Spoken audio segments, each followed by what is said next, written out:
할렐루야. 박원철 목사와 함께하는 새벽입니다. 어느덧 한 주간이 또 순식간에 지나네요.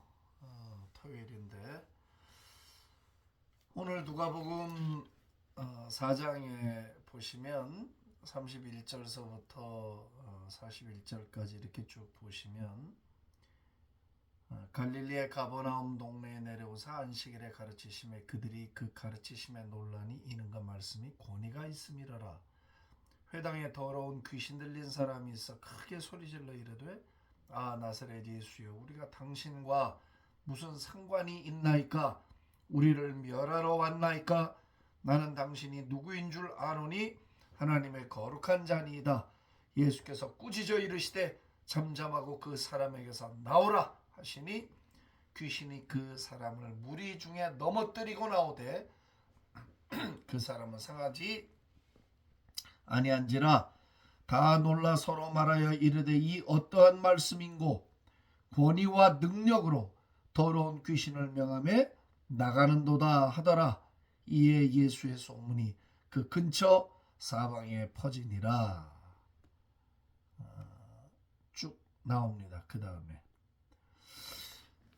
예수님이 이 땅에 오셔서 이루신 구속의 사역에는 제가 이제 어제도 말씀드린 것처럼 내게 그 기름을 부으신 것은 복음을 가난한 자에게 복음을 전하게 하시려고 포로된 자를 자유케 하고 그 다음에 눈먼 자를 다시 보게 하고 눌린 자를 자유롭게 하고 은혜를 전파하게 하려는 풀어놓는 사역, 자유케 하는 사역, 구원의 복음을 전하는 사역이 당신이 기름 부음을 받은 이유라고 했어요. 보내신 목적이고, 그런데 예수님이 하시는 구속의 사역에는 여러분들이 복음서를 잘 들여다보세요. 마태, 마가, 누가복음을 잘 보시면 반드시 힐링 미니스트리, 치유 사역이 반드시 동반돼 가고 있어요. 그 치유 사역에는 육체의 병을 고치는 것과 귀신 들려서 고통하는 사람을 귀신을 쫓아내주는 사역으로 딱 두 가지 부류로 흘러가고 있는 것을 볼 수가 있죠. 오늘날의 교회 사역은 어떻습니까? 과연 치유 사역이 교회 안에 있는가? 그런 signs and wonders, 그 표적과 기사들이 나타나고 있는가? 또 그것을 위해 기도하고 있는가? 그것을 추구하고 있는가를 생각할 때 원형에서 거리가 참 멀다는 생각을 하게 됩니다. 한국 교회가 60년대를 넘어서 70년대부터 이제 상승 곡선을 그리면서 기독교 인구가 늘기 시작하죠. 80년대 들어서면서 성장을 쭉 하다가 88년 올림픽을 기점으로 기독교 인구는 정체되고 떨어지기 시작합니다. 70년대 한국 기독교는 80년 초까지 굉장한 신유 사역이 한국 교회를 거의 지배했다고 봐도 과언이 아닙니다. 제 기억에도 기도원에서의 치유 사역, 다양한 치유의 사역들이 한국 교회의 어떤 부흥의 순수성의 기초였다고 할까요? 아니면 촉매 역할을 했다고 교회사적으로 제가 단언해서 말씀드릴 수 있습니다. 어떻게 보면 가난하고 어려웠던 시절이죠. 버릿고개를 넘고 모두가 희망을 찾던 시절. 그것이 우리의 마음을 가난하게 했고 또 순전한 마음으로 복음을 받아들일 수 있게 했고 믿음의 역사를 더 촉진시킬 수 있는 환경을 만들었던 것은 사실입니다. 등 따스고 배부른 선진국가에서 그런 모든 게 풍요로운 데서 그런 역사가 더디게 나타나는 이유는 바로 그런 환경 때문인 것으로 보셔도 됩니다. 예수님의 구속의 사역에 반드시 귀신을 쫓고 병자를 고쳤다는 것을 현대 교회는 받아들여야 합니다. 그리고 다시 한번 초점을 맞춰야 합니다. 자꾸 인간의 이성을 설득하려고 하지 말고 그리스도 예수의 이름으로 능력이 나타나서 우리 눈앞에서 병이 낫고 귀신이 쫓기고 구원받고 하는 영적 대결의 현장을 교회는 반드시 가져야 한다고 나는 믿습니다. 무조건 아프면 약국으로 보내고 병원으로 보내려고 하는 그 시도를 멈춰야 합니다. 가야 돼요. 필요하면 병원도 약도 하나님이 허락하신 거니까 그 필요 우리가 받아 써야 돼요. 그렇지만 정말 그 일을 위해서 간절히 기도하고 병자에게 손을 얹고 나사렛 예수의 이름으로 낫기를 명하노라, 질병이 떠나기를 명하노라라고 우리가 예수님의 권세로, 그 이름의 권세로 질병을 명령하고 꾸짖고 정신병을 해방시켜주고 우울증을 해방시켜주고 조울증을 해방시켜주는 이런 사역을 우선적으로 나는 해야 된다라고 믿습니다. 그것이 예수님의 제자답잖아요. 사도행전도 그런 역사가 지속이 됐고요. 오늘날에는 이상한 논리로 아주 그 원형의 기독교, 그 아주 원색적인 기독교의 칼라로 자꾸 지우려고 해요. 그게 굉장히 안타까워요. 에? 안타깝고 어떤 친구가 저한테 그래요. 목회도 크게 해요. 에? 천국에 관한 이야기를 바울이 말한 신학의 범주를 벗어나면 안 된다는 거예요. 그래서 바울 사도가 성경을 13권이나 쓰고 본인도 천국 체험을 했지만 그럼 바울의 권위가 예수님의 권위를 앞서고 요한의 권위도 앞섭니까? 요한은 그러면 요한계시록을 쓰고 주님이 보여준 환상을 기록할 때 그럼 바울보다 못하기 때문에 써도 되는 거예요? 그건 아니잖아요. 바울이 쓴 범위를 벗어나면 안 된다고 누가 정한 법칙입니까? 아니요. 성경을 너무 이상하게 해석을 해. 요한은 그럼 바울과 적이 됐어요? 요한은 하나님의 나라의 환상 종말이랄 것을 그렇게 자세히 보고 기록했는데 요한에 대해서 왜 시비를 걸지 않습니까? 바울은 그런 내용을 쓴 적이 없잖아요. 그러니까 제가 말씀드리려고 하는 포인트는 뭔가 하면은 교회 안에서 마땅히 일어나야 될 어떤 표적과 기사, 신유의 사역 이런 것들을 그 이상한 신학적인 논리로 자꾸 억누르려고 하고 교회 문을 닫아버려요. 못하게. 그것은 상당한 책임감이 주어지는 문제예요. 책임져야 돼요. 그 원형의 기독교를 자꾸 막으려고 하는 시도를 멈춰야 해요.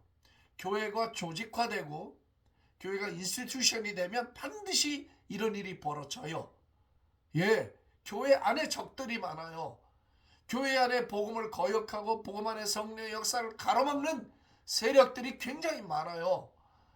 굉장히 조심해야 합니다, 여러분. 나는 누가 뭐 어디 속했냐 해서 나는 어디도 속한 사람이 아니다. 나는 성경에 속했고 나는 예수님께 속해 있다. 성경에 있으면 맞는 거고 성경대로 하면 된다. 예수님이 하신 대로 하면 된다. 뭐가 문제인가? 예? 그래서 오늘 말씀 굉장히 중요해요. 예? 교회는 반드시 치유사역이 있어야 된다는 거 믿으시면 아멘 합시다. 아멘. 그냥 정신만 말똥말똥하고 이성과 논리만 난무하지 예? 아주 그 레디컬하게 그 원색적인 성령의 역사가 나타나서 예? 경관진을 부시고 말이에요. 병자를 고치고 문제를 해결하고 하는 그런 능력을 여러분 우리가 본 적이 얼마나 됐냐 말이에요. 얼마나 오래됐냐 말이에요. 다 옛 이야기 듣듯이 하고 그래서 저는 좀 이 부분에 교회들이 관심을 가져야 된다고 믿습니다. 하다못해 예배 시간에 설교를 끝내고라도 각자 아픈 곳에 손을 얹으세요. 그리고 정말 믿음으로 강대상에서 목사님들이 병 낫기를 위하여 기도하고 그런 운동이 일어나야 된다고 나는 믿습니다. 그 교회가 가지는 가장 위대한 특징 중에 하나예요. 예수님이 회당에 더러운 귀신 들린 사람이 있어 이게 크게 소리 지는 걸 보고 그냥 꾸짖어서 귀신을 내쫓아버렸어요. 더러운 귀신이래. 더러운 귀신. 악한 영들이 하는 일 전부 더러운 일들이에요. 그래서 성경은 귀신의 역사를 말할 때 항상 더러운 귀신이에요. 여기 귀신에 잡혔다고 그랬어요. 귀신 들린 사람, possessed by demon. 그러니까 귀신에 의해서 점령을 당한 상태야. 내 정신과 인격이 그 더러운 귀신에서 점령을 당했어요. 이 안에 거주하고 살고 있는 거죠. 들랑달랑하는 게 아니에요. 귀신 들린 건 귀신이 들어와서 그 사람의 정신과 육체를 완전히 장악해버린 상태를 의미해요. 뭐 더 깊이 가지는 않겠어요. 그러나 분명한 건 뭐냐? 더러운 귀신 들린 자. 성경 여기저기에서 사람의 몸 안에 들어와서 그 사람을 피폐하게 만들고 아주 망가뜨리고 삶을 파괴하는 모든 영들을 더러운 귀신들이라고 표현하고 있어요. 악한 영들의 역사는요, 깨끗한 게 없어요.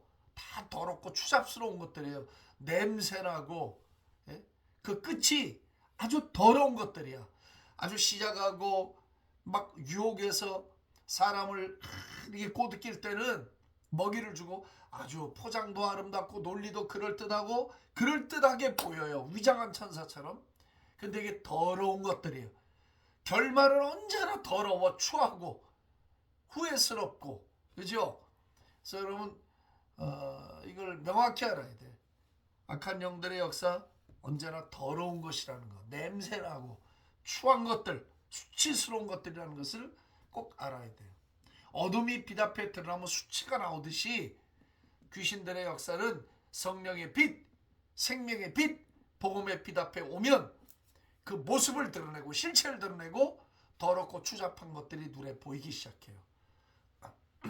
그래서 여러분 우리가 빛으로 충만해야 돼요. 믿습니까? 빛으로 충만하고 성령으로 충만하고 진리로 충만하고 은혜로 충만하고, 그래야 이 더러운 것들이 눈에 보여. 냄새나는 것들이 보여요.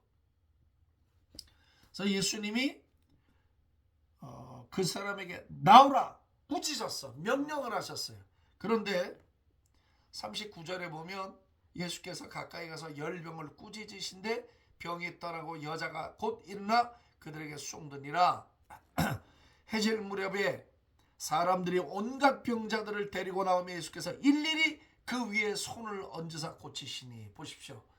예수님이 어떤 경우는 그냥 말씀만 해서 꾸짖어버려 귀신을 쫓아 병을 고치고, 어떤 경우는 다 일일이 손을 얹었어요. 일일이. 자, 함부로 비판하면 안 돼요. 안수를 꼭 해야 되냐? 그냥 명령해도 되는데 꼭 소리를 질러야 되냐? 살살 말해도 되는데 아니요. 성경인 예수님도 꾸짖으시고 소리를 지르시고 어떤 때는 일일이 머리에 안수를 하시면서 병을 고치시잖아요. 그러니까 능력이 어떤 때는 말씀을 통해서도 나가고 어떤 때는 조용히 말해도 나가고 어떤 때는 일일이 안수함으로 병자들이 병이 낫는 일들이 있단 말이에요. 한 가지 방법으로만 되는 것은 아니에요. 그때그때마다 일하시는 성령의 역사가 달라요. 근데 우리는 우리가 생각하는 틀 안에다가 꼭 이런 식으로 돼야 된다라고 말을 하니까 싸움이 나고 갈등이 벌어지는 게 아니에요. 성경에 있는 대로만 하면 돼요. 저도 어떤 때는 병자에게 손을 얹어서 기도하는 때가 있고 어떤 때 그냥 명령하는 때가 있고 어떤 때 눈만 보고 이야기하는 때도 있는 거예요. 하나님의 역사는 한 길로만 흐르지 않아요. 다양한 방법으로 흐르고 있기 때문에 우리가 이런 일들을 다 인정하고 받아들여야 돼요. 이제 내일 제가 약과 그다음 병의 관계에 대해서 말씀을 드리도록 하겠습니다. 살아계신 하나님 아버지 감사합니다. 예수님이 이 땅에 계실 때 우리를 구원하시기 위해서 구속의 사역을 완성하시기 위하여 언제나 복음을 전하시면서 병자를 고쳐주시고 귀신을 내어 쫓는 힐링 미니스트리를 우리 가운데 행하여 주셨습니다. 예외 없이 더러운 귀신들을 쫓아내시고 모든 병자들에게 손을 잡혀 병을 고쳐주심으로 말미암아 저들에게 구원의 복음을 넣어주셨습니다. 주님, 우리도 회복하게 하여 주옵소서.